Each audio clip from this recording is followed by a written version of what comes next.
है welcome friends, आप सभी का स्वागत है हमारे यूट्यूब चैनल FOS यानी कि फंडामेंटल ऑफ स्टॉक में। दोस्तों चैनल को लाइक और सब्सक्राइब ज़रूर कर दीजिएगा। दोस्तों आज हम लोग बात करने वाले हैं NHPC लिमिटेड के बारे में। इस स्टॉक्स का आज हम लोग पूरा शॉर्ट एनालिसिस करेंगे। अगर आपको इसका फंडामेंटल एनालिसिस Q4 का रिजल्ट का एनालिसिस देखना है तो मैं लिंक डिस्क्रिप्शन में दे दूंगा, आप लोग जाके वीडियो पूरा वहां से देख लीजिएगा। दोस्तों आज का जो एनालिसिस है वो शॉर्ट एनालिसिस है और पूरा बहुत ही शानदार एनालिसिस होने वाला है, क्योंकि हम लोग इस स्टॉक्स का स्ट्रेंथ देखेंगे, इसमें वीकनेसेस क्या क्या है, इसके अपॉर्चुनिटीज़ क्या क्या है और इसके थ्रेट्स क्या क्या हैं। तो दोस्तों वीडियो बड़ा ही इंटरेस्टिंग होने वाला है, एंड तक वीडियो में बने रहिएगा। चलिए दोस्तों शुरू करते हैं। तो यहाँ देख सकते हैं हम लोग NHPC लिमिटेड के सेक्शन पे आ चुके हैं और यहाँ आज इसका पूरा शॉर्ट एनालिसिस हम लोग करके देखते हैं। तो सबसे पहले दोस्तों हम लोग स्ट्रेंथ देखेंगे, देन वीकनेस देखेंगे, then opportunities and finally threats को। तो यहाँ स्ट्रेंथ क्या है दोस्तों, यहाँ टोटल 4 स्ट्रेंथ कंपनी दिख रहा है कंपनी का। पहला क्या है दोस्तों, rising net cash flow and cash from activity.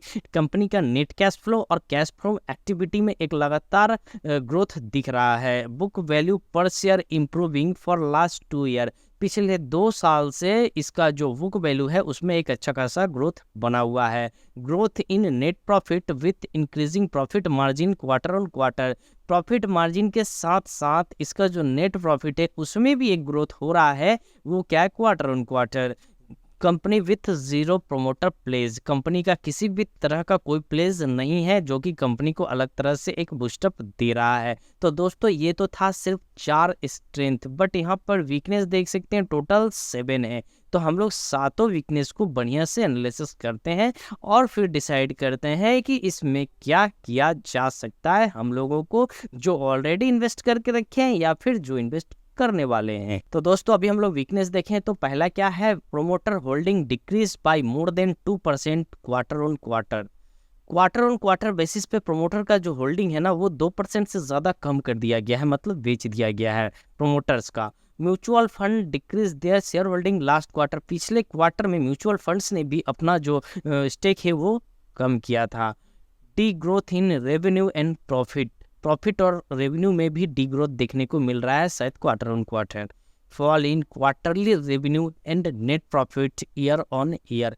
Quarterly revenue और नेट प्रॉफिट में भी ग्रोथ नहीं दिखा है, यहाँ उल्टा फॉल हो चुका है। नेगेटिव प्रॉफिट ग्रोथ हो रहा है, उसके बाद प्रोमोटर्स अपना जो स्टेक है उसको कम कर रहा है। Inefficient use of asset to generate profit. ROA declining in last 2 year. पिछले 2 साल में रिटर्न ऑन एसेट में भी गिरावट देखने को मिला है। Declining revenue every quarter for the past 2 quarter. पिछले 2 क्वार्टर से इसका रेवेन्यू लगातार गिर रहा है। दोस्तों अगर हम लोग बात करें इसका स्ट्रेंथ और वीकनेस का, तो यहाँ पर कहीं ना कहीं वीकनेस ज़्यादा वीक है स्ट्रेंथ के मुकाबले, तो ये कंपनी को थोड़ा सा घेर रहा है हर तरफ से। अपॉर्चुनिटीज को भी देख लेते हैं। यहाँ अपॉर्चुनिटीज एक ही है, highest recovery from 52 week low. Company जब 52 वीक लो पर था टेक्निकली, वहां से एक अच्छा खासा रिकवरी यहाँ देखने को मिल रहा है। आगे क्या है दोस्तों, थ्रेट्स। तो थ्रेट्स को भी देख लेते हैं। थ्रेट्स में क्या है दोस्तों, promoter decreasing their share holdings. तो दोस्तों प्रोमोटर जब भी किसी भी स्टॉक में अपना होल्डिंग्स कम करता है या बेचता है तो उसका 2 कारण हो सकता है।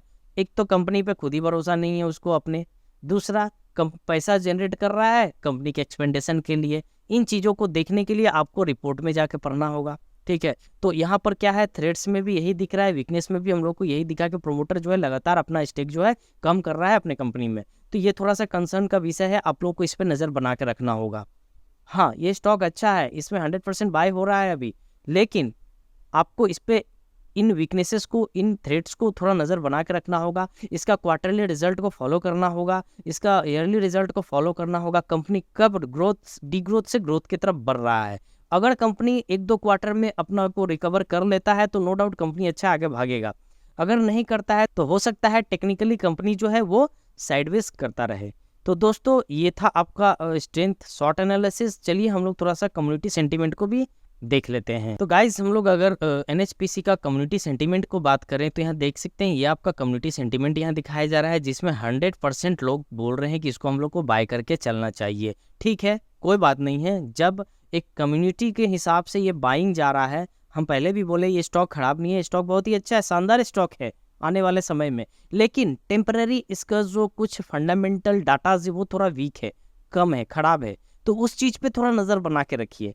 आप अगर इन्वेस्ट ऑलरेडी कर चुके हैं तो आपको यहाँ से निकलने का जरूरत नहीं है, आप यहाँ बने रहिए। आने वाले समय में आपको अच्छा खासा पैसा देकर जाएगा ये स्टॉक, लेकिन आपको quarterly result, annually result, half yearly result पर थोड़ा ध्यान रखना होगा कि ये जो डाटा खराब है, ये जो वीक पॉइंट है, इसमें कब सुधार आ रहा है कंपनी का। प्रोमोटर जो है क्या शेयर अपने जो शेयर बेच रहा है उसको वापस खरीद भी रहा है।